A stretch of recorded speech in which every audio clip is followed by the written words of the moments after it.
ẹ wá bá wa dúpẹ́ fọlọ́hun ọba, ẹ wá bá wa dúpẹ́ fọlọ́hun ọba. Kàfílà Àjọkẹ́ ṣóun ló ń sọjọ́ yìí, Kàfílà Àjọkẹ́ ló ń sọjọ́ yìí o. Kórí jẹ́ ó pẹ́ láyé kò gbé òun rèé. Agogo tún ti dé, mo fẹ́ fọhùn lókè lálá. Kọ̀ǹkọ̀ṣọ̀ máa bélùbọ́ níṣó, ó dilé ọmọ lọ́jọ́ bí ọ̀gẹ́rẹ́rẹ́. Kàfílát Ọpẹ́yẹmí Olúwabùnmi Àjọkẹ́, Káfí aládìrẹ nítòkú ni mò ń ké sí lọ́wọ́, má ṣe já mi láfira àfira òṣùwọ̀n. Òkú ayẹyẹ ọjọ́ bí òní o, lọ́lá Olúwa wá gbélé ayé ṣẹ̀mí sí, lọ́lá Elédùmarè ọba tó dá gbogbo wa. O ò ní tètè kú sẹ́, mo ti rójú ọ̀la lórí ìwọ. Wà gbó bí olúgbógbó ti ń gbó, ogbó àgbórákòrò ní taun, àgbórákòrò ní tìgbín.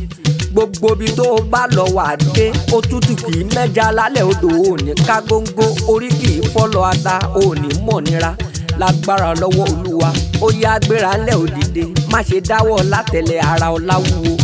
Tara ṣàṣà jẹ́ kí n bá ẹ délé àwọn bàbá tó bí ẹ lọ́mọ. Ẹ̀yin lára ké màjò, màjò méjì tó gbẹrú lẹ́yìn jẹ́ ọmọ àjò gbẹrú màjò gbẹ̀kọ́, ọmọ ẹrú ní sinmi ẹ̀kọ́ kì í sìnìyàn. Ẹ̀yin lọ́mọ ọlọ́ká mẹ́rìndínlógún, ọmọ eléré mẹ́fà ìwà rẹ̀ fà. Ọmọ bó lè peku kó peku, bó lè pẹja kó pẹja, bó lè pàrọ̀ kó pàrọ̀, kó pàrọ̀ kó pàdágbá, kó pa ṣáàkì odò, àbàrà dúdú ọkọ̀ ìgọ́gán nódò ni ò gbọ́dọ̀ pa. Ọmọ ẹja mẹ́gun ṣòro, ọmọ eré ìkú ṣàwòrán mi lọ. Ohun mẹ́rìndínlógún ni mo mọ̀ tára ake ò gbọ́dọ̀ jẹ. Ara ake kì í jọ ká, ẹ ò gbọ́dọ̀ jèrè.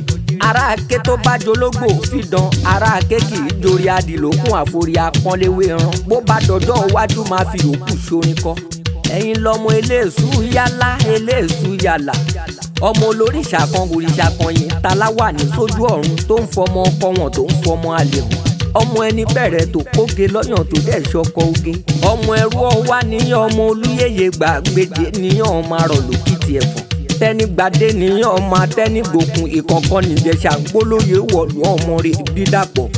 Ogun ràlú ọmọ rò lọ́ṣẹ̀, ọmọ ogun tí ń rani tí ń rà lé ẹni. Òkè kéké laṣọ wọn lóde ìgbàjọ, ọlágẹ̀dẹ̀ tiẹ̀mí laṣọ òde ìjẹ̀ṣà. Èyí ẹ̀rí lọ́jà ni ẹ̀rà wá mi wálé kí n bá wọn rí ohun tó ṣẹ̀ṣẹ̀ kúlú mọ́ níyì ẹnìkan yìí gbólóyè Ẹdújẹ̀ṣà. Ogun ràlú ń wọ́n gbòbí lọ́ọ̀rẹ́, ọmọ ogun tí rani títún ra lé ẹni. Ó máa ṣe apá tiẹ̀ ó sì máa ká. Jìbìtì onílù ẹ ò nílù fi ìjọba. Aráyé ò wá ní jalè kí wọ́n pé wọ́n ni. Bó o bá ń gbọ́ mi lóhùn yìí o, màmá tó bí ẹ lọ́mọ ló ní kí n kí ẹ. Mrs. Ìbùkún Olúwa ìyá Kàfílà ló ní kí n wá kọrin ewì fọ́mọ alálùbáríkà ọmọ rere. Ìbùkún Olúwa Kampala Enterprises ní tòkù. Agbélégbọ́lá lèmi jẹ́, agbọ́dẹ̀dẹ̀gba ìyá kiri kọ́gbọ́n ọmọ. Èmi lágogo àṣàánú ayé, agogo ìgbàlànú ìjọ. Ọláyọrí Àlàó tí bàbá rẹ̀ ń jọ́lá lẹ́kan, agogo àṣà lórúkọ òun tó sọ̀rọ̀. Ẹ wá bá wa dúpẹ́ fọlọ́hun ọba, ẹ wá bá wa dúpẹ́ fọlọ́hun ọba. Kàfílà Àjọkẹ́ ṣóun ló ń sọjọ́ bí, Kàfílà Àjọkẹ́ ló ń sọjọ́ bí o. Kórí jẹ́ ó pẹ́ láyé kò gbé òun rèé.